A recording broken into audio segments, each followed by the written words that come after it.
Bueno, entonces miren, la clase pasada habíamos llegado a estas tres ecuaciones. O sea, habíamos llegado a estas tres ecuaciones de aquí. Y de aquí habíamos visto que el campo eléctrico era el campo total debido a las cargas normales y a las cargas de polarización, que las cargas de polarización, que la P es el campo eléctrico producido por las cargas de polarización y la D es el campo eléctrico producido nada más por las cargas normales, ¿no? Esa era la idea. Y adicionalmente teníamos esta otra ecuación, que lo que nos decía es el campo eléctrico es el que es producido por las cargas normales y por las cargas de polarización. O sea que la E es el efecto total del campo eléctrico. ¿Ok? Y entonces, la idea es que debido al hecho de que agregamos momentos dipolares, o sea, bueno, no los agregamos, ya estaban ahí, ¿no? Supusimos que los materiales están hechos de dipolos eléctricos, entonces esos dipolos eléctricos dieron lugar a cargas de polarización y esas cargas de polarización se introdujeron en estas ecuaciones que tenemos aquí, ¿no? Bueno, entonces ahora vamos a hablar un poquito de vamos a hablar un poquito de qué implicación tiene eso, ¿ok? Bueno, entonces vamos a hablar de la susceptibilidad eléctrica y, ok. Nada más que, ok, y, ok. Bueno, entonces vamos a hablar de la susceptibilidad eléctrica.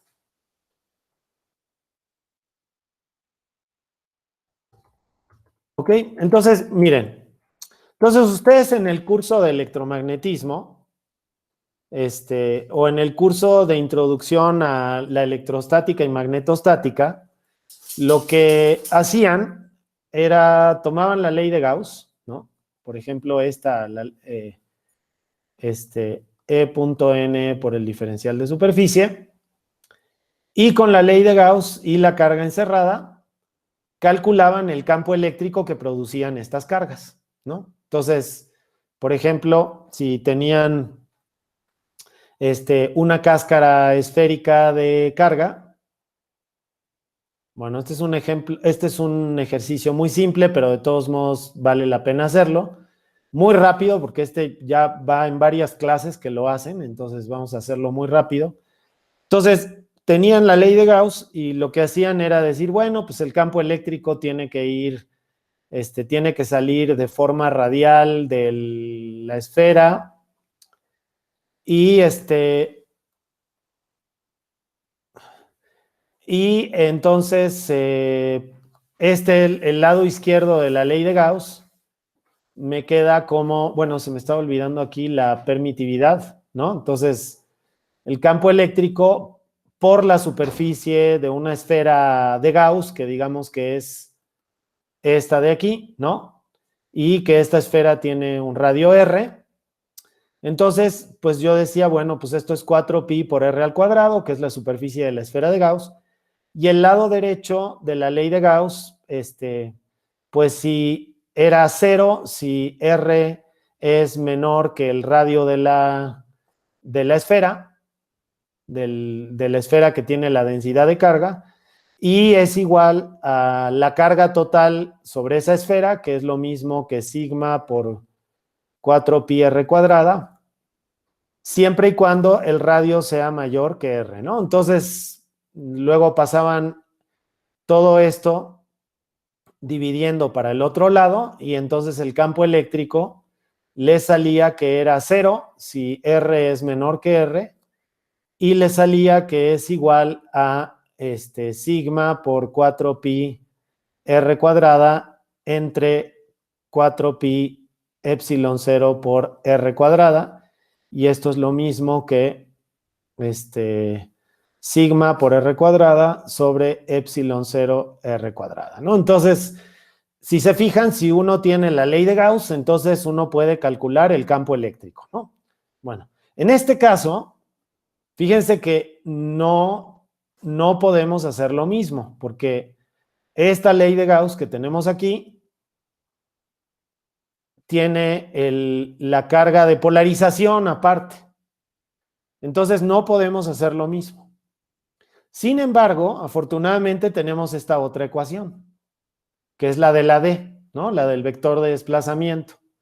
Entonces, puedo calcular el vector de desplazamiento. Entonces, en lugar de hacer esto así, como cuando estaba en el vacío, pues puedo hacer el ejercicio, pero con la D, ¿no? D.n por el diferencial de superficie igual a la carga, ¿no?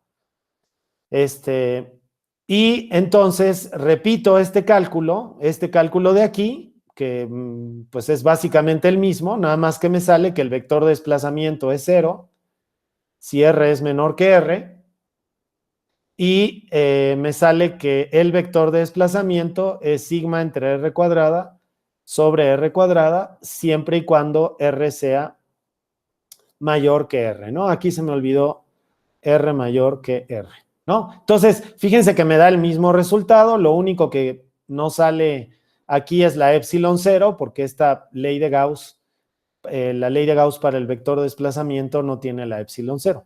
Entonces, pues no sale la epsilon 0. Muy bien, entonces entonces, ok, con la nueva ley de Gauss que obtuve de hacer todo el análisis del material hecho de dipolos,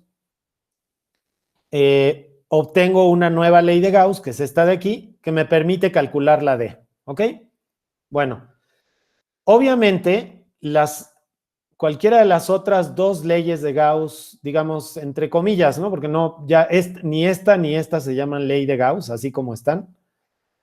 La que se llama ley de Gauss es esta, pero tienen forma de ley de Gauss, ¿no? Entonces, fíjense que con esta no puedo hacer nada, porque necesitaría saber cuál es la carga de polarización encerrada. Y eso depende del material. Entonces, no puedo saber cuánto vale la carga de polarización encerrada. Y lo mismo me pasa con esta otra ecuación. O sea que de estas tres integrales que tengo aquí, la única que me permite calcular algo es esta de aquí, porque estas cargas, las cargas normales, yo las puedo, como soy yo el que las pone, ¿no? Yo digo, tengo una distribución esférica o tengo una distribución plana de cargas, pues aplico el teorema de la ley de Gauss y de ahí saco la D, ¿no? Bueno, pues entonces me enfrento al siguiente problema, que es que ya no puedo seguir, o sea, no puedo calcular nada más. Bueno, antes de que me pase a la siguiente idea, me gustaría que me dijeran qué otros métodos, aparte de la ley de Gauss, hay para calcular el campo eléctrico de una distribución de cargas. ¿Qué otra cosa puedo hacer, aparte de usar la ley de Gauss?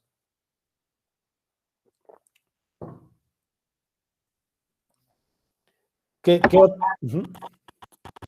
Usar la expresión que venía en la tarea. Usar la expresión que venía en la tarea, exactamente. O sea, por ejemplo, puedes calcular el vector de desplazamiento como 1 entre 4pi por la integral de rho de R' por R menos R' entre R menos R' al cubo por el diferencial de B'. Entonces, si tienes la distribución de cargas normales, pues te echas esta integral y te sale el vector de desplazamiento, ¿no? Entonces ya tienes el vector de desplazamiento. Bueno, ¿qué otra técnica hay para resolver este tipo de problemas? O sea, ¿qué otra cosa podría hacer? Aplicar la ecuación de Maxwell. La ecuación, ¿cuál ecuación de Maxwell? El campo eléctrico. La del campo eléctrico, acuérdense que teníamos una que era el laplaciano del potencial escalar es igual a menos rho entre epsilon 0, ¿no? Entonces, la otra posibilidad es resolver esta ecuación diferencial. Obtengo el potencial, ¿no? Resuelvo esta ecuación diferencial, obtengo la phi, y ya que tengo la phi, el campo eléctrico es igual a menos el gradiente del potencial electrostático, y ya tengo el campo eléctrico, ¿no? Y ya acabé. Bueno, no he acabado porque, si se fijan, ahora el problema es que tengo otras dos cantidades. Entonces, fíjense que no importa lo que haga. Por ejemplo, en este caso, obtengo la D. Ya tengo la D. Pues sí, pero me faltan la P y la E. Si quiero conocer cuál es la configuración del sistema completo, me faltan la P y me falta la E. Y lo mismo pasa en este problema. Si tengo la E, bueno, pues todavía me faltan la D y la P. Entonces, no puedo calcular qué es lo que pasa en el resto del problema. Entonces ustedes dirán, ah, bueno, pero acuérdate que en la página anterior o en una página de las anteriores había una ecuación que decía epsilon 0 por E es igual a D menos P. Entonces, podría usar esta ecuación, ¿no? Calculo ya sea la D o la E y de aquí despejo las demás variables. Pero si se fijan, tampoco puedo, porque haciendo cualquiera de los procedimientos anteriores, obtengo la E o la P o la D. No obtengo las dos, obtengo una o la otra. Entonces, obtengo esta u obtengo esta. ¿Ok? Pero no obtengo dos cosas, no puedo obtener dos simultáneamente. Entonces, esta ecuación de aquí es una ecuación extra, o sea que tengo dos ecuaciones y tres incógnitas, que son la E, la D y la P. Entonces, esta ecuación no es suficiente. Bueno, entonces, ¿qué es lo que se hace? Se dice, la P es proporcional a la E. Y esta constante de proporcionalidad se llama susceptibilidad.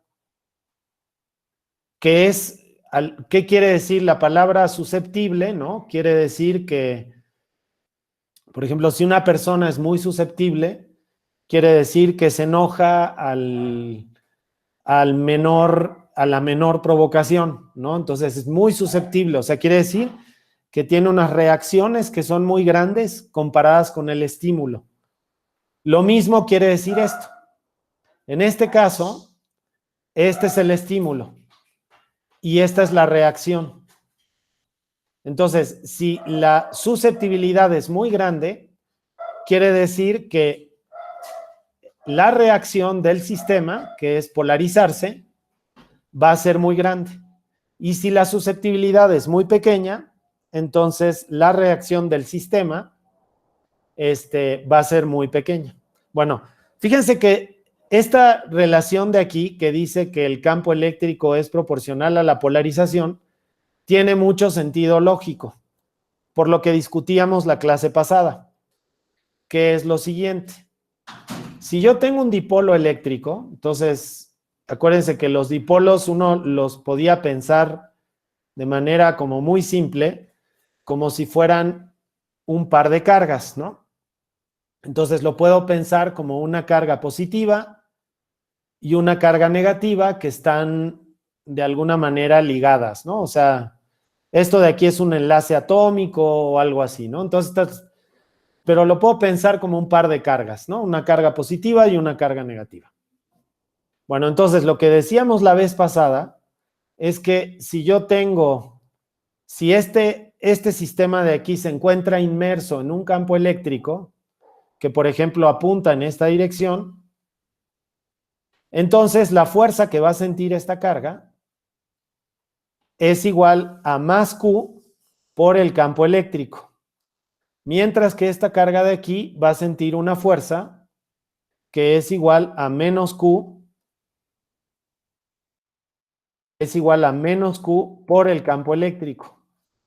Entonces, esta fuerza de aquí empuja a esta carga hacia la izquierda, mientras que esta otra la empuja hacia la derecha. Si la molécula es neutra o el átomo es neutro, esta carga de aquí esta menos esta de aquí debe tener la misma magnitud que esta otra carga de aquí. Entonces eso quiere decir que estas dos fuerzas son iguales.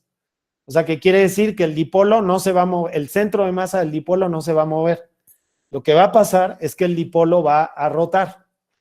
Y va a rotar de tal manera que el dipolo, o sea, va a rotar de esta manera, ¿no? Va a rotar de esta manera y al final de la rotación va a quedar el dipolo completamente alineado con el campo eléctrico.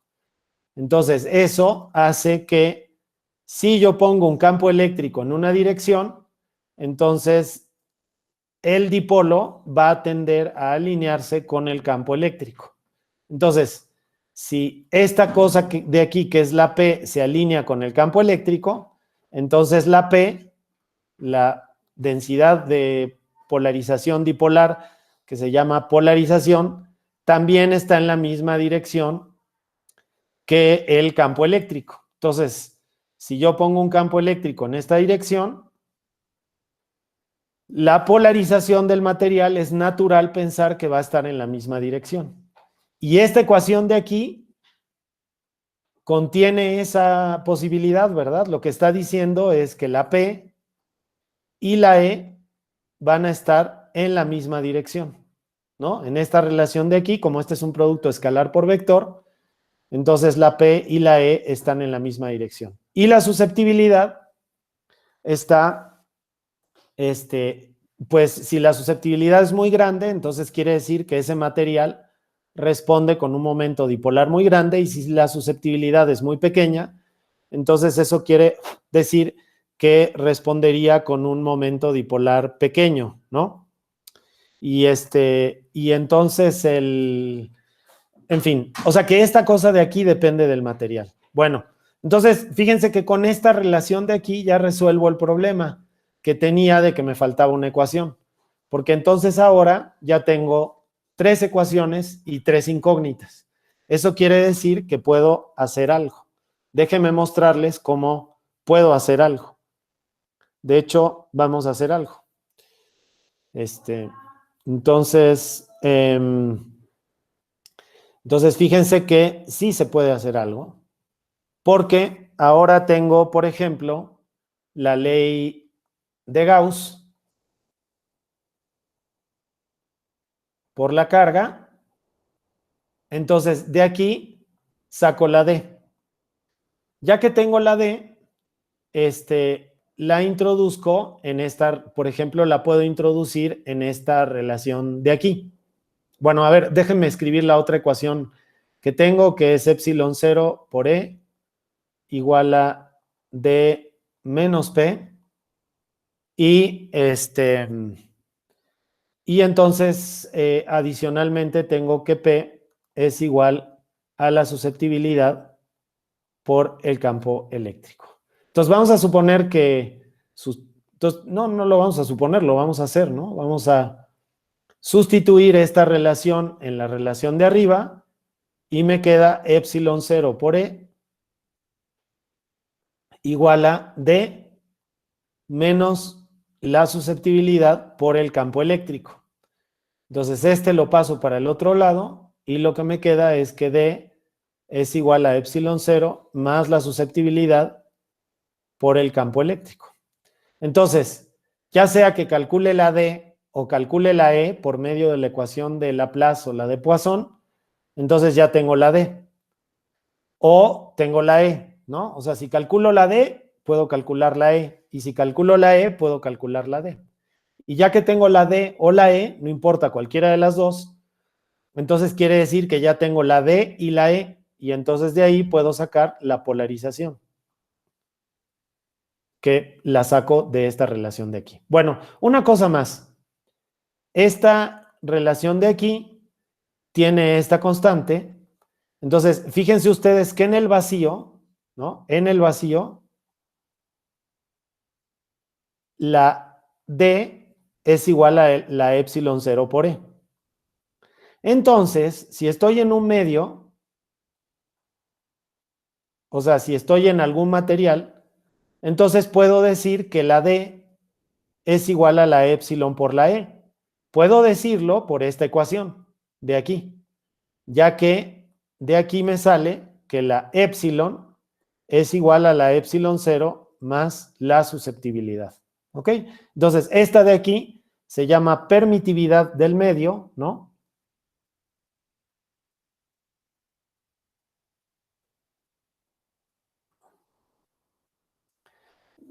Esta es la permitividad del medio y entonces,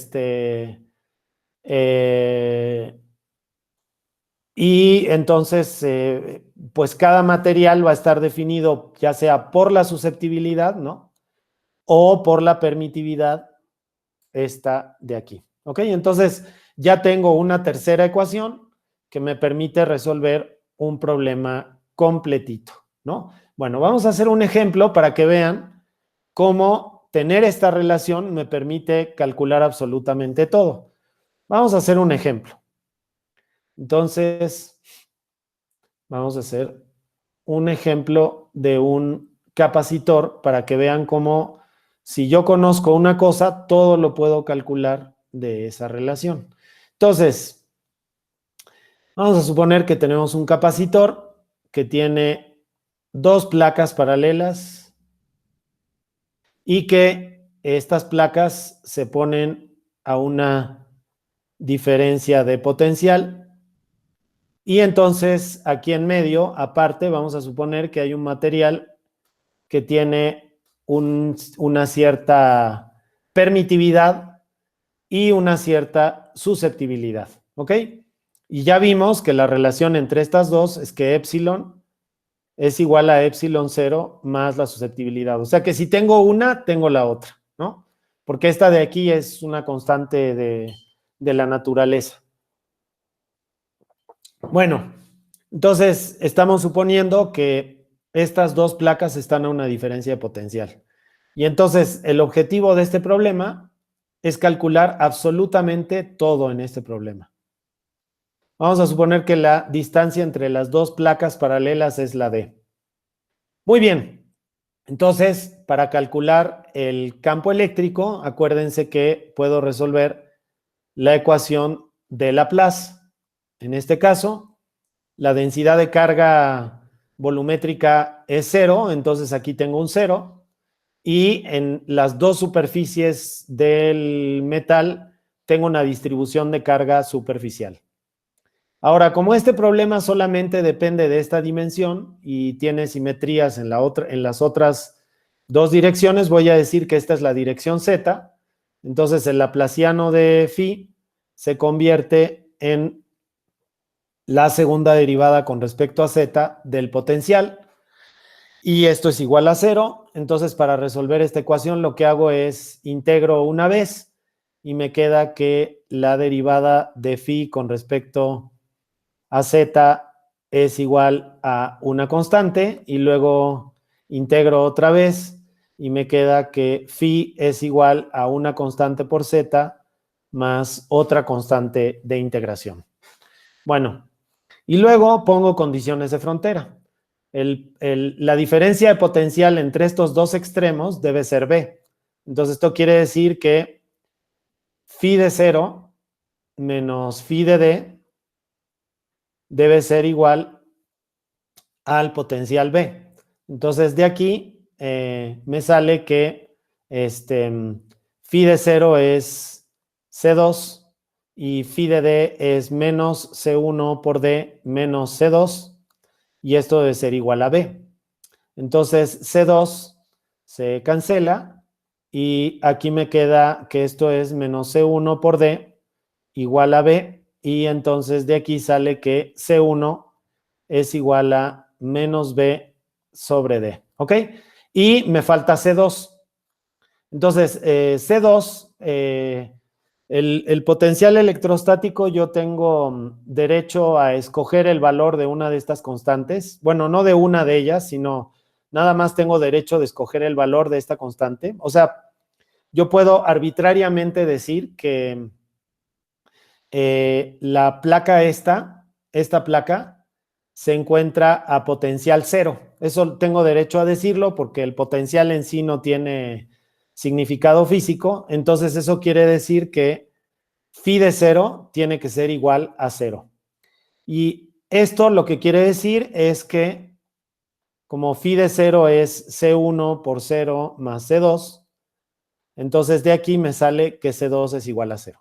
O sea que el potencial entre las dos placas es menos B sobre D por Z. Ese es el potencial entre las placas. Bueno, ¿quién me puede decir cómo calcular el campo eléctrico con ese potencial? El gradiente. El gradiente, ¿verdad? Entonces el campo eléctrico es menos el gradiente del potencial. ¿Cuánto me da menos el gradiente de este potencial? 20D. B sobre D y ya nada más. En la dirección de K. En la dirección de K, muy bien. Entonces es B entre D por K. O sea que el campo eléctrico es B entre D por K, ¿no? Entonces esto es lo que yo les decía hace un momento. Yo resuelvo la ecuación de Laplace y lo que me sale es el campo eléctrico. Pero si ahora yo quiero calcular otras cosas, como por ejemplo la polarización y el vector de desplazamiento, no puedo si nada más tengo esta ecuación de aquí, ¿no? Si yo nada más tengo esta ecuación, no puedo hacer nada, porque tengo la E, que es esta de aquí, tengo esta D de aquí, esta... Oiga, profe, sí, ¿me recuerda por qué eligió C20? porque tienes derecho a hacerlo, ¿no? O sea, bueno, no es porque tengas derecho legal a hacerlo, pero el potencial electrostático, el potencial electrostático en sí no tiene significado físico, porque si tú tienes, o sea, lo que tiene significado físico es el campo eléctrico, ¿no? Entonces, por ejemplo, si tú tienes un potencial electrostático phi, le sacas el gradiente, le cambias el signo y le sacas el gradiente, esto lo que te da es el campo eléctrico. Este sí se puede medir, pero este no, esta phi de aquí no se puede medir. Entonces, si tú tuvieras otro potencial electrostático que fuera el mismo potencial electrostático que este, más una constante, y le sacaras el gradiente a ese, esto te daría lo mismo que el gradiente de phi, y te daría el mismo campo eléctrico.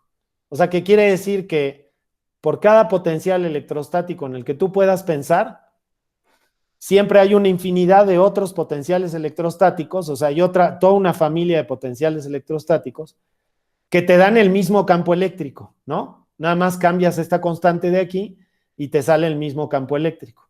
O sea que el potencial electrostático absoluto no tiene ningún significado físico, ninguno.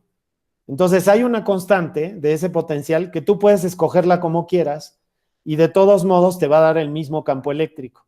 Entonces por eso yo escogí que el potencial en esta placa fuera 0. Pero pues si a ti se te da la gana, tú en lugar de escoger que el potencial aquí sea 0, puedes escoger que el potencial sea 0 en la otra placa, por ejemplo. Y te va a salir un potencial que es diferente al que me salió a mí. Te saldría un potencial que tiene una constante. Pero eso no importa, porque cuando le saques el gradiente, te va a quedar el mismo campo eléctrico. ¿Ves? Te va a quedar este mismo campo eléctrico, ¿no? Si la C2 en lugar de ser 0, si tú en lugar de decir que la C2 vale 0, dijeras que la C2 vale 4 volts, no importaría, porque cuando sacas este gradiente, el gradiente de ese potencial te va a dar otra vez B sobre D por K. Entonces te va a dar el mismo campo eléctrico. Entonces es irrelevante cómo escoges esa constante, ¿no? Entonces, Lo importante es que sea constante, ¿no? ¿Perdón? Lo importante es que sea constante. Lo importante es que sea constante. Por ejemplo, esta constante de aquí no tienes derecho a escogerla de manera arbitraria. No puedes decir, quiero que sea 0. Pero esta sí, por este motivo de aquí, ¿no? Porque lo que estás diciendo es que esa constante de ahí la puedes agregar como se te dé la gana. ¿Ok? Es porque el potencial en sí no tiene significado físico. Bueno, otra cosa es que, por ejemplo, esta constante, cuando calculas una diferencia de potenciales, se vuelve irrelevante, ¿no? Por ejemplo, fíjate aquí en el cálculo. Saqué esta diferencia de potenciales. Y lo que tengo aquí es C2 menos C1 por D menos C2. La diferencia de voltaje entre dos puntos, esa sí tiene significado físico. Por eso los multímetros tienen dos patitas. porque te permiten medir diferencias de potencial. Entonces, tú puedes medir la diferencia de potencial entre las dos terminales de una batería, por ejemplo, pero no puedes medir el potencial en la punta de una batería, ¿no? Decir, ay, de este lado el potencial es 40 volts y de este lado el potencial es 41.5 volts. Entonces la diferencia de potencial es 1.5 volts, ¿no? No puedes medir estos dos de aquí. Estos de aquí son imposibles de medir. No porque no tengamos el instrumento adecuado, sino porque desde el punto de vista teórico es imposible medirlos. ¿Ok? Por eso tú tienes derecho a escoger cuál es el potencial en alguna de las placas o en donde se te dé la gana, pues, o sea, tú podrías haber dicho, bueno, pues yo quiero que aquí en medio el potencial sea 1 volt. ¿Por qué? Porque se me da la gana y puedo hacerlo porque el potencial no tiene significado físico, ¿no? Bueno, entonces, no sé si contesté esa pregunta. Sí, profe. Ok, muy bien. Bueno, entonces ahora ya tengo la E. Entonces, como les decía, pues aquí no puedo calcular, con esta ecuación así solita no puedo calcular nada. Pero afortunadamente, lo que estoy diciendo es que tengo la épsilon y la susceptibilidad, ¿no? O sea, con cualquiera de las dos que tenga, pues tengo la otra. Entonces ahora lo que puedo hacer es calcular la cantidad que me falta. Entonces, por ejemplo, vamos a suponer que tengo la épsilon, o sea, que quiero usar la épsilon. Pues fantástico, porque el vector de desplazamiento, entonces, es igual a la épsilon por el campo eléctrico. Y entonces el vector de desplazamiento es la épsilon por el voltaje, por la diferencia de potencial entre las placas, sobre la separación de las placas, por el vector unitario K. Entonces ya tengo la D. Entonces tengo la E y tengo la D. Y ahora puedo calcular la P. Porque la P, tengo la épsilon 0 por la E, igual a D menos P. Entonces, la P la puedo calcular como D, D menos épsilon 0 por E. Y pues lo único que tengo que hacer es sustituir. A ver, esa D me quedó espantosa, entonces vamos a volver a... Entonces, D menos épsilon 0 por E. Entonces, pues fantástico, porque sustituyo, pues la D me quedó épsilon por B sobre D por K menos épsilon 0 por B sobre D por K. ¿Ok? Es lo que dice esta relación. Entonces, pues la puedo arreglar un poquito y me queda épsilon menos épsilon 0 por B sobre D por K. Entonces, fíjense que sale un resultado bien padre porque lo que dice este resultado es que la polarización que hay entre las dos placas del material es igual a épsilon menos épsilon 0 por B entre D por K. Entonces, si la épsilon del material, o sea, si la épsilon del material fuera igual a épsilon 0, ¿cuánto sería la polarización? 0. 0, exactamente. A ver, ¿y podrías explicar el motivo físico por el cual es 0? O sea, es el motivo matemático, ¿no? Si épsilon es igual a épsilon 0, pues este y este se cancelan, ¿no? Este se cancela con este y da 0. Pero ¿cuál es el motivo físico? Porque está en la misma dirección, ¿no? Que el campo eléctrico. Ay, perdón. A ver, no estoy del todo de acuerdo. A ver. Casi, pero Porque no. no existiría materiales, estaríamos en el vacío. Exactamente. Si la épsilon del material es igual a épsilon 0, quiere decir que el material no reacciona al campo eléctrico. O sea, tiene momento dipolar igual a 0.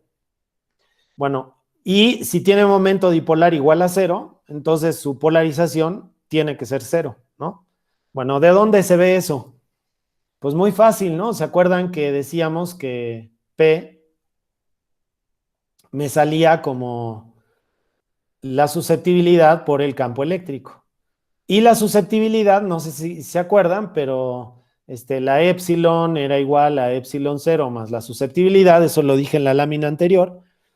Entonces, la susceptibilidad es igual a epsilon menos epsilon 0, que es justamente esta cosa que está aquí, ¿no?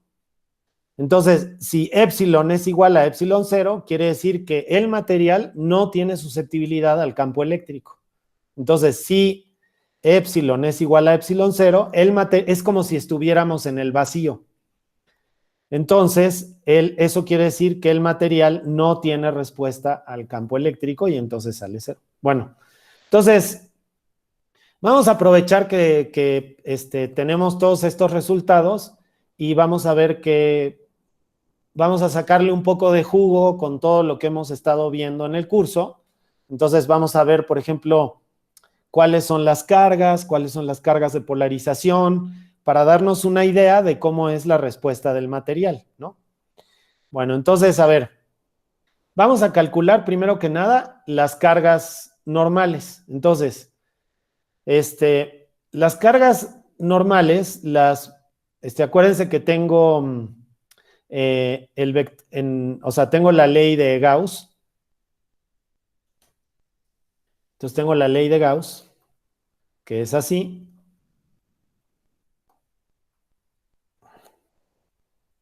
Y esto es igual a la carga encerrada. Entonces, bueno, esto es algo que se ve en electromagnetismo, pero en este caso vale la pena verlo. Entonces, imagínense, vale la pena revisitarlo más bien, porque es algo que se ve en electrostática y magnetostática y también se ve en la clase de electromagnetismo. Entonces, voy a suponer que este es un metal, ¿no? Entonces pongo mi superficie de Gauss de tal manera que la parte abajo de la superficie de Gauss esté inmersa en el metal y la parte de afuera esté afuera del metal, ¿no? Entonces, afuera del metal hay una distribución de carga superficial. Vamos a suponer en este caso que esta distribución es positiva. Digo, puede ser negativa, ¿no? Pero podría ser positiva. Entonces, voy a aplicarle la ley de Gauss a esta configuración que tengo aquí, ¿no? Entonces, esta es una caja en realidad. Nada más, solo le estoy dibujando 4 de las caras, pero la otra cara está delante del papel y la otra cara está atrás del papel. Entonces, tengo un vector de desplazamiento aquí. Aquí adentro del metal, ¿cuánto valdrá el vector de desplazamiento? A ver, ¿quién me dice? Esto también es algo de electro, pues. 0, profe. 0, exactamente. Entonces, el vector de desplazamiento adentro de los metales vale 0. Entonces, aquí D es igual a 0.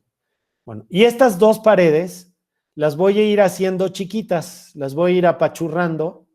O sea, voy a ir tomando el límite en el que estas dos paredes son muy delgaditas hasta que lo que me queda es que me quedo con una, con una oblea de superficie de Gauss que tiene a las cargas positivas,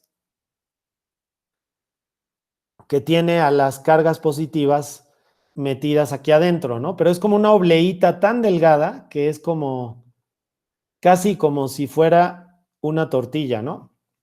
Entonces, en esta capa D vale 0. En estas dos capas, la integral esta que acabo de hacer aquí es igual a 0 también, porque esas capas son, a ver. Estas capas también son 0 porque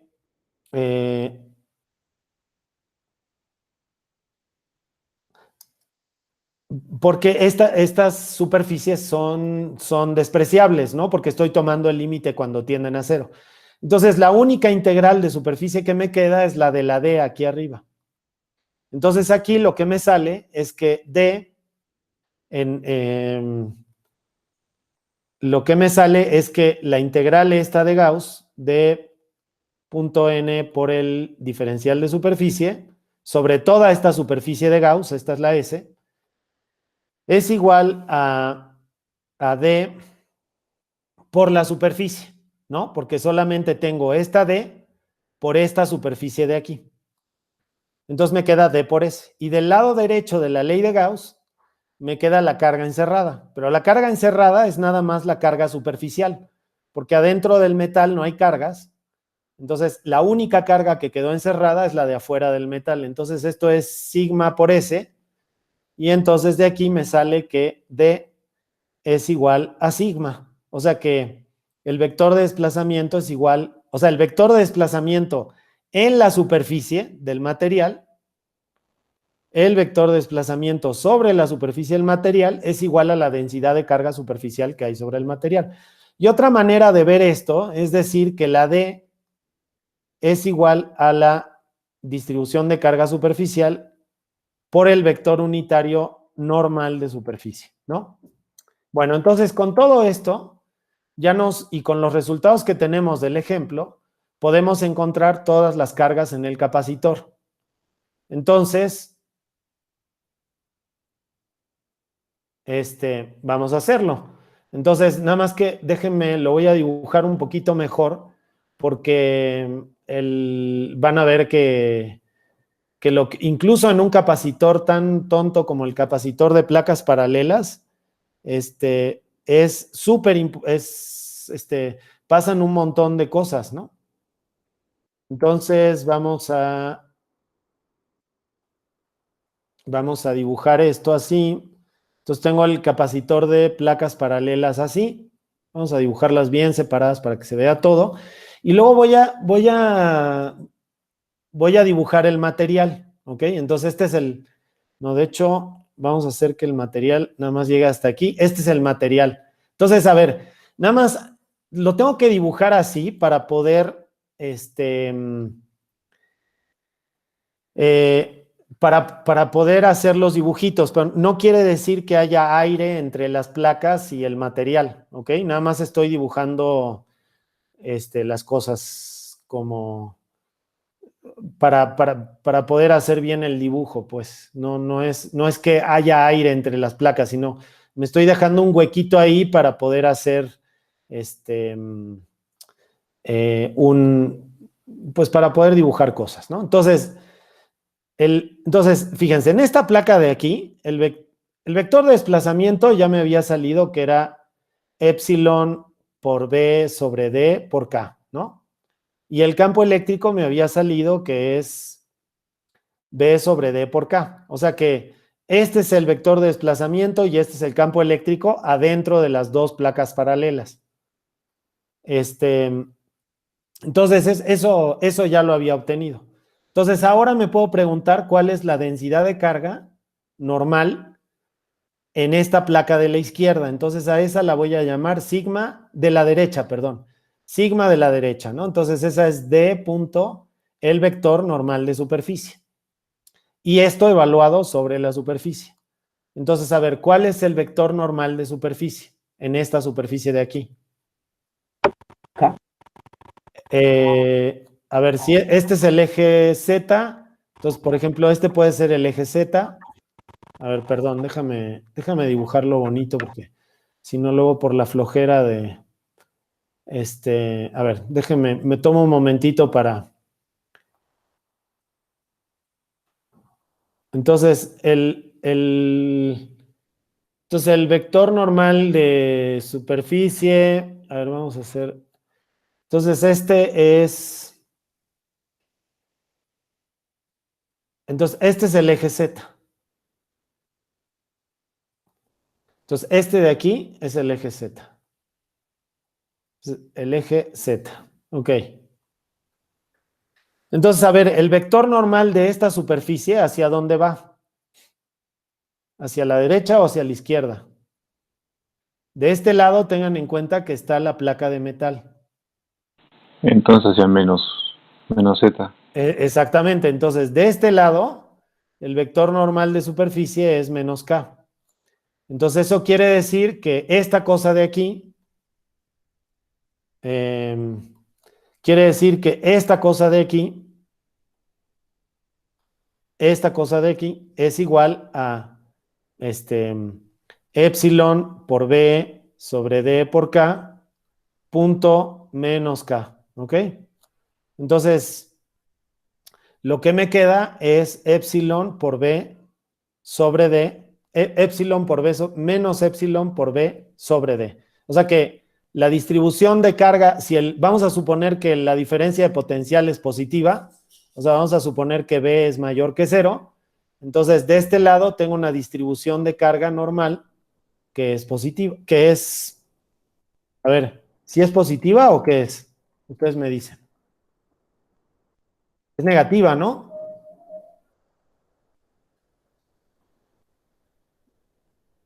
Porque aquí me salió negativa, ¿no? Si ves, ¿ok?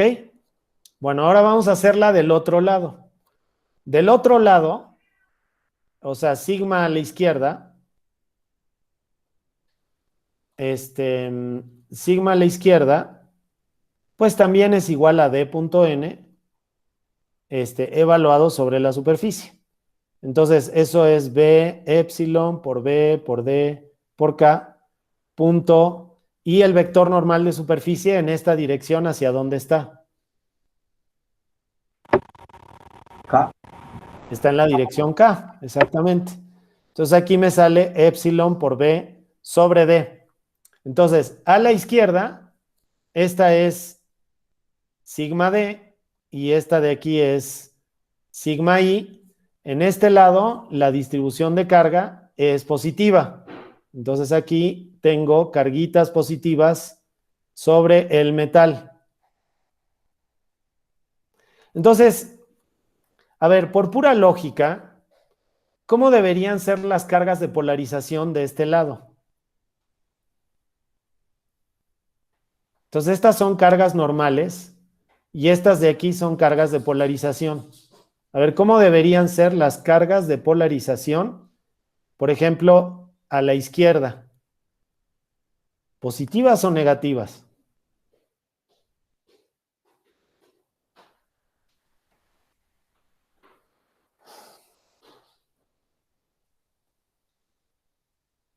Bueno, pues a ver, vamos a calcularlas para ver qué es lo que sale, ¿no? Entonces, las cargas de polarización, acuérdense ustedes que las cargas superficiales de polarización eran P.n, evaluado sobre la superficie. Bueno, entonces ya vimos que P en cualquier lugar del material es igual a epsilon menos epsilon 0 por B sobre D por K. Entonces, esto es epsilon. Vamos a calcular ahora primero las de la izquierda. Entonces, es epsilon menos epsilon 0 por B entre D por K. A ver, de este lado, en el material, ¿cuál es el vector normal de superficie? ¿En qué dirección va el vector normal de superficie? A la izquierda.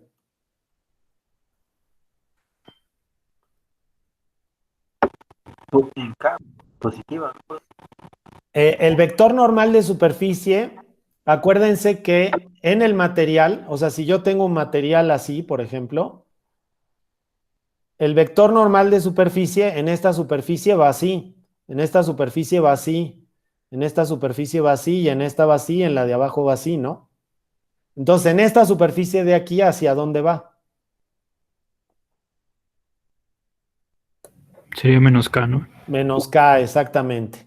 Y lo mismo pasa de este otro, o sea, siempre va de adentro del material hacia afuera del material. En el metal va de adentro del metal hacia afuera del metal, ¿no? Como aquí o aquí, ¿no? Lo mismo pasó aquí. Entonces, en este caso es menos K. Entonces, esto me da menos epsilon menos epsilon 0 por B sobre D. O sea que la distribución de carga que me quedó de este lado, de polarización, ¿cómo es? Pues es negativa. Y eso tiene mucho sentido, ¿no?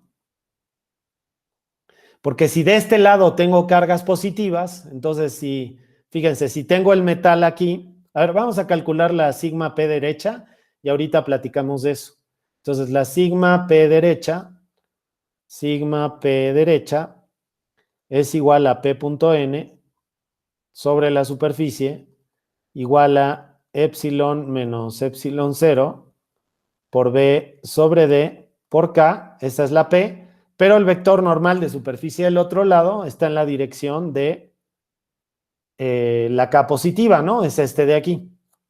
Entonces aquí me sale positiva, ¿no? La épsilon es siempre mayor que la épsilon 0, ¿no? Porque acuérdense que habíamos visto que la épsilon era igual a la épsilon 0 más la susceptibilidad. Y la susceptibilidad está dada por esta función de aquí. Y la P y la E están en la misma dirección. O sea que esta de aquí tiene que ser positiva. O sea que la épsilon tiene que ser más grande que la épsilon 0. Entonces quiere decir que este número de aquí es positivo. O sea que quiere decir que la carga de polarización de este lado es positiva. O sea que aquí la carga de polarización es positiva y está así. Y eso, como les decía hace un momentito, tiene mucho sentido. Porque si yo tengo la placa de metal así, ¿no? Como de este lado, y de este lado tengo cargas de polarización positivas, eso quiere decir que en el material, que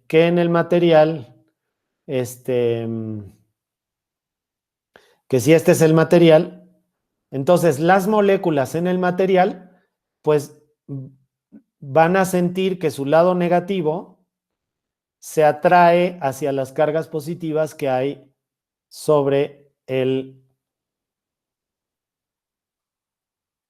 Entonces, aquí tienen los momentos dipolares en esta dirección, ¿no? O sea, aquí tienen la P en esta dirección.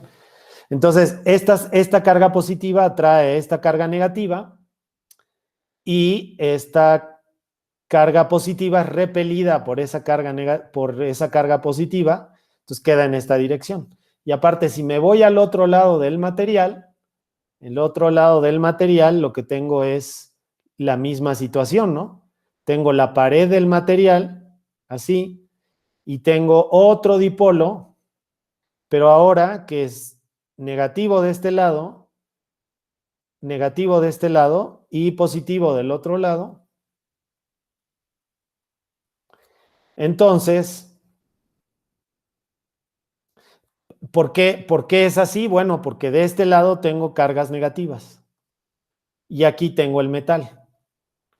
Entonces, como aquí tengo el metal y de este lado tengo cargas negativas, estas cargas negativas atraen a estas cargas positivas y por eso el material queda orientado en esa dirección.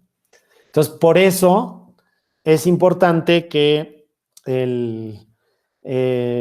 entender que uno necesita esas tres ecuaciones. Bueno, pero vamos a dejar este ejemplo en paz. O sea, ya vieron cómo calcular todas las cargas que tienen ahí. O sea, ya vieron cómo calcular todas las cargas y vieron que se pueden, o sea, que ya que uno tiene, estas tres relaciones, o sea, esta igual a la carga encerrada, que uno tiene esta relación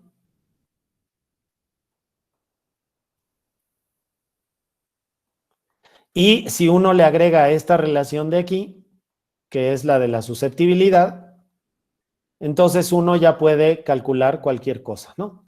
Entonces, pues esta relación tiene un problema. Bueno, fíjense que esta relación es muy general, ¿no? Esta relación de aquí, esta relación que tenemos aquí es muy, pero muy general. Porque esta relación no depende de ninguna constante física, es como de una generalidad impresionante, pues. Bueno, esta ecuación de aquí es general, pero yo no diría que es muy general porque esta relación de aquí partió de la base de algunas suposiciones. Y una de esas suposiciones es que el material está hecho de dipolos eléctricos. O sea que si, por ejemplo, yo me enfrento a un material que en lugar de tener dipolos eléctricos tiene cuadrupolos, que eso es algo que ocurre en la naturaleza, porque en principio, por ejemplo, hay un montón de núcleos atómicos que tienen momento cuadrupolar, pero no tienen ni momento dipolar o sea, tiene momento monopolar porque el núcleo de los átomos tiene carga positiva. No tienen momento dipolar, pero sí tienen momento cuadrupolar. Entonces, si yo quisiera hacer una teoría para los fenómenos eléctricos de los núcleos de esos átomos, esta cosa de aquí no me serviría. Entonces, digamos que esta cosa me sirve para los átomos en general, pero no me sirve si quiero hacer una cosa más especializada, en donde tengo un material que está hecho con cuadrupolos. Bueno, y esta de aquí es menos general, porque esta de aquí no es tan general, porque en primer lugar, esta ecuación de aquí supone que la P y la E estén en la misma dirección. Y eso es cierto la mayoría de las veces, pero hay veces en que la P, por ejemplo, puede quedar en una dirección que no es exactamente la de la E. Hay unos materiales que se llaman anisotrópicos, en los que, por ejemplo, yo pongo la E en esta dirección y la P, en lugar de quedarme en esta dirección, me queda en esta dirección.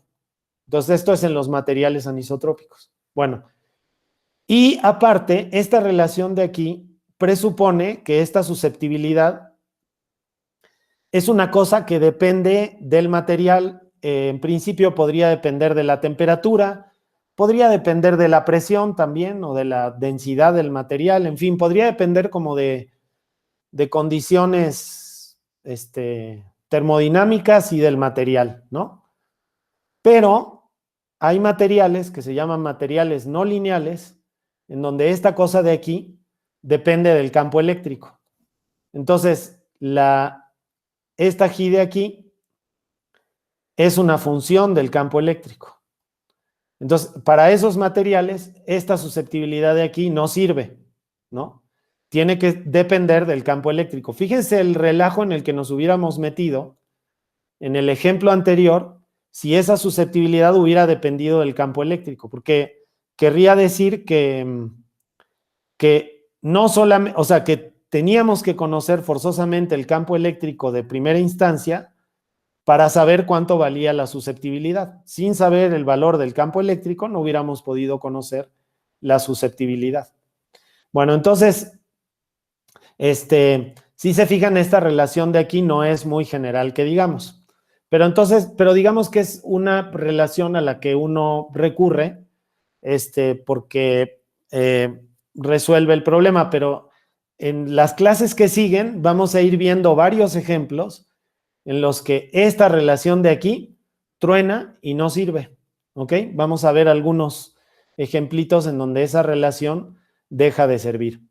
Bueno, entonces, lo que hemos visto, pero bueno, digamos que necesito esta relación de aquí, ¿no? Necesito esta relación y necesito alguna relación entre cualesquiera dos de estas cantidades. Por ejemplo, en este caso, esta relación de aquí me dice qué relación hay entre la P y la E, pero pues yo podría haber utilizado esta otra también, que ya vimos que es equivalente a esta de aquí arriba, y pues eso también me resuelve el problema, ¿no? Es como lo hicimos en el ejemplo. Entonces, bueno. Profe, Sí, dime. ¿qué dijo que significaba la G? Es la susceptibilidad eléctrica. Ok. A veces se me va el avión y digo susceptibilidad magnética, pero en esta primera unidad siempre es susceptibilidad eléctrica, ¿ok? O sea, si digo magnética, ustedes en su cabecita digan eléctrica, ¿no? Porque luego se me va el avión. Bueno, entonces, lo que sigue, o sea, ya tenemos, pues ya tenemos todas las bases del curso, porque, o sea, si se fijan, de lo que hemos estado hablando hasta esta parte del curso es de la parte macroscópica del funcionamiento de la respuesta eléctrica.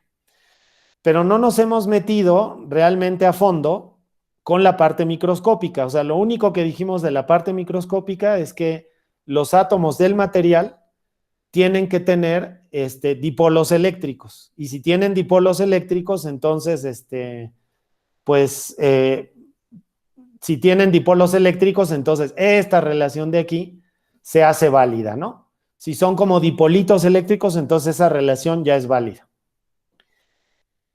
Pero de ahí en fuera no hemos dicho nada sobre lo microscópico, o sea, no hemos dicho cómo funcionan los dipolos eléctricos.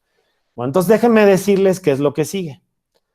Fíjense que hay 3 mecanismos por medio de los cuales los dipolos eléctricos se pueden alinear con el campo eléctrico. Entonces, el primero de esos mecanismos se llama polarizabilidad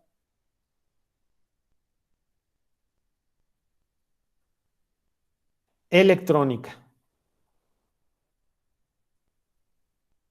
¿Qué quiere decir polarizabilidad electrónica? Bueno, pues cuando uno tiene un átomo, el átomo tiene un núcleo que tiene una carga positiva y al mismo tiempo uno tiene una nube de electrones, ¿no? Que en el extremo uno puede pensar que se comportan como si fuera una distribución de carga, porque debido a las peculiaridades de la mecánica cuántica, la distribución de carga, el electrón es como si, no es lo que realmente ocurre, pero es como si el electrón estuviera en todos lados. Entonces hay una distribución de carga que es negativa. Bueno, si yo a esta configuración de aquí le aplico un campo eléctrico, entonces lo que va a ocurrir es que esta distribución de carga va a sentir fuerzas debido al campo eléctrico. Entonces, por ejemplo, va a sentir el núcleo, va a sentir una fuerza hacia la derecha. Entonces, eso quiere decir que el núcleo se va a mover un poco hacia la derecha. Ay. O sea que este núcleo de aquí se va a mover hacia la derecha porque va a sentir una fuerza debida al campo eléctrico. Entonces, la fuerza que va a sentir el núcleo está en esta dirección, ¿no? Que es igual a la carga del electrón. A ver, déjenme correr esto un poquito más hacia la derecha porque no me alcanza nada de... Entonces, esto le aplico un campo eléctrico y entonces esto se mueve hacia la derecha y eso es porque la carga del electrón es negativa, perdón, porque la carga del núcleo es positiva y eso va multiplicado por el campo eléctrico externo. Entonces, aquí estaba el centro de la distribución y ahora se va a desplazar una distancia d. Al mismo tiempo, la distribución de la carga electrónica, como tiene carga negativa, va a sentir una fuerza para el otro lado. Entonces, esta fuerza va en la dirección contraria. O sea, que quiere decir que los electrones se jalan hacia la izquierda, mientras que el núcleo se jala hacia la derecha. Entonces, van a terminar con una esfera de electrones que tiene carga negativa y un núcleo que tiene carga positiva, que está desplazado, y estas dos cosas están unidas por un enlace, ¿no? O sea que esto lo puedo repensar como si tuviera una carga negativa y como si tuviera una carga positiva. O sea que lo que pasó es que el campo eléctrico le indujo un momento dipolar al átomo al desplazar su núcleo de posición. Entonces, esa se llama polarizabilidad electrónica. Entonces, a ver, déjenme nada más rapidísimo ver hasta dónde llegué en las notas para irlas copiando, porque si no, luego no las tienen completas, ¿no? Entonces estaría bueno que las tuvieran completas en en su cuaderno. Bueno, tienen siempre el acceso a este documento, al OneNote, o no me acuerdo cómo se llama. Entonces pueden checarlo de ahí, pero si no, de todos modos, yo les subo las capturas de pantalla para que lo tengan todo, ¿no? Ay, a ver, ya mero. Bueno, el siguiente tipo de polarizabilidad que uno puede tener se llama polarizabilidad iónica, que consiste en lo siguiente. La polarizabilidad iónica la puede tener uno en un cristal iónico. Entonces, ¿qué ocurre en un cristal iónico? Bueno, pues que uno tiene un ion que es negativo, ¿no? Imaginen, por ejemplo, piensen en el cloruro de sodio. Ustedes tienen un ion que es negativo.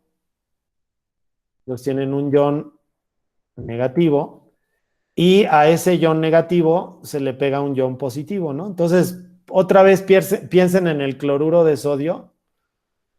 Y ese es el caso. Entonces, casi ustedes pueden suponer, pueden como considerar que en este tipo de materiales lo que tienen son dos átomos que están sujetos a través de un resorte que tiene una constante elasticidad K. Eso lo vamos a ver más adelante. Entonces, como este lado tiene carga positiva y este lado tiene carga negativa, si yo aplico un campo eléctrico, entonces el lado que tiene carga negativa va a sentir una fuerza hacia la izquierda y el lado que tiene carga positiva va a sentir una fuerza hacia la derecha. Entonces eso va a hacer que estos dos iones se separen más de lo que ya estaban separados. Entonces, después de esta interacción, me voy a ver en una situación en la que el ion positivo está todavía más separado del ion negativo. Bueno, aquí yo estoy exagerando mucho las cosas. En realidad estas distancias son muy chiquititas. Entonces, como tengo una carga negativa de este lado y de este lado tengo una carga positiva, entonces finalmente lo que tengo es un momento dipolar de los dos lados. O sea, inducido por el campo eléctrico. Entonces, esta de aquí se llama polarizabilidad iónica. Iónica. Bueno, y finalmente hay otra polarizabilidad. Entonces vimos la electrónica, la iónica, y la otra es la molecular. Entonces la polarizabilidad molecular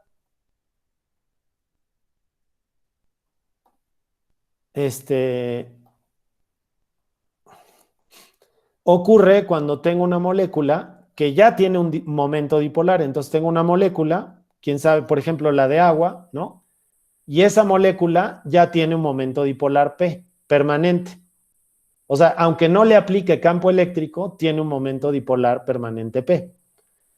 Entonces, cuando yo la pongo en un campo eléctrico a esta molécula, si yo le aplico un campo eléctrico en esta dirección, entonces por todo lo que hemos visto, lo que va a ocurrir es que esta molécula va a orientar su momento dipolar en la dirección del campo eléctrico. De tal manera que la P quede en la misma dirección que el campo eléctrico. Entonces, en este caso, imagínense que tengo muchas moléculas como estas.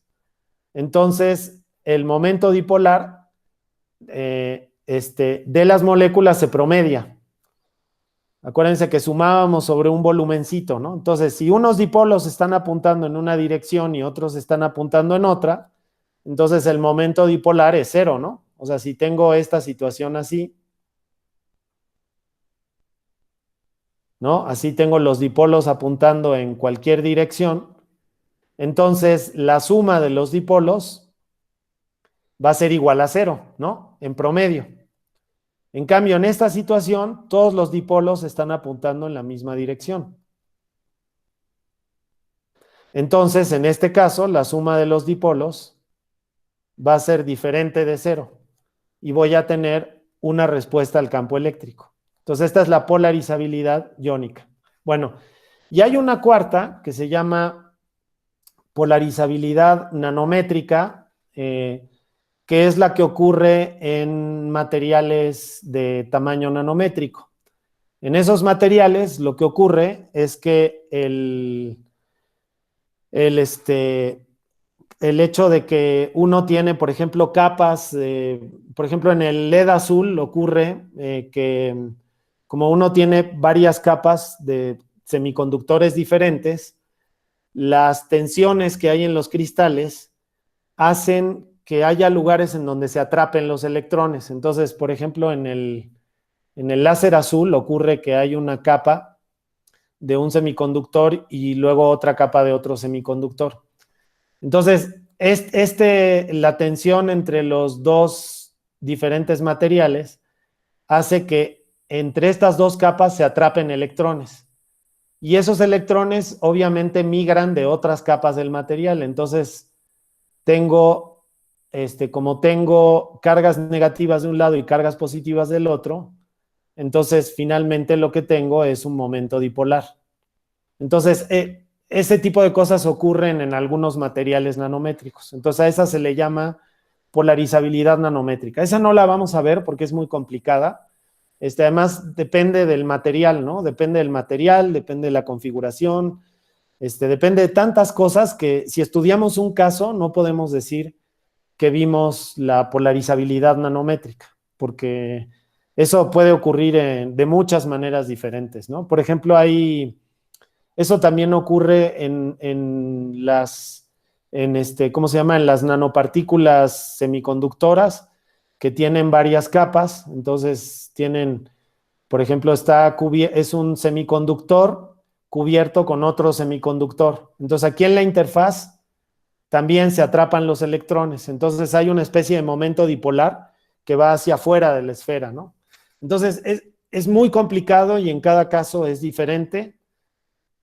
Y aparte, en general, depende de fenómenos cuánticos, entonces no vale la pena que la veamos. Bueno, entonces, la clase que viene, lo que vamos a ver es cómo atacar los 3 diferentes tipos de polarizabilidad, y luego vamos a ver cómo pasarnos de la polarizabilidad a lo macroscópico, que es la susceptibilidad, ¿no? Entonces, vamos a hacer el puente entre el mundo microscópico y el mundo macroscópico utilizando estas ideas de polarizabilidad. Entonces, para poder llegar a estudiar cada polarizabilidad por separado, necesitamos algunos elementos, como necesitamos la energía de un dipolo eléctrico en un campo eléctrico, necesitamos una ecuación que se llama la ecuación de Clausius-Mozotti, y necesitamos algunas cosas para tender ese puente entre lo microscópico y lo macroscópico, y ya poder empezar a trabajar en lo microscópico para luego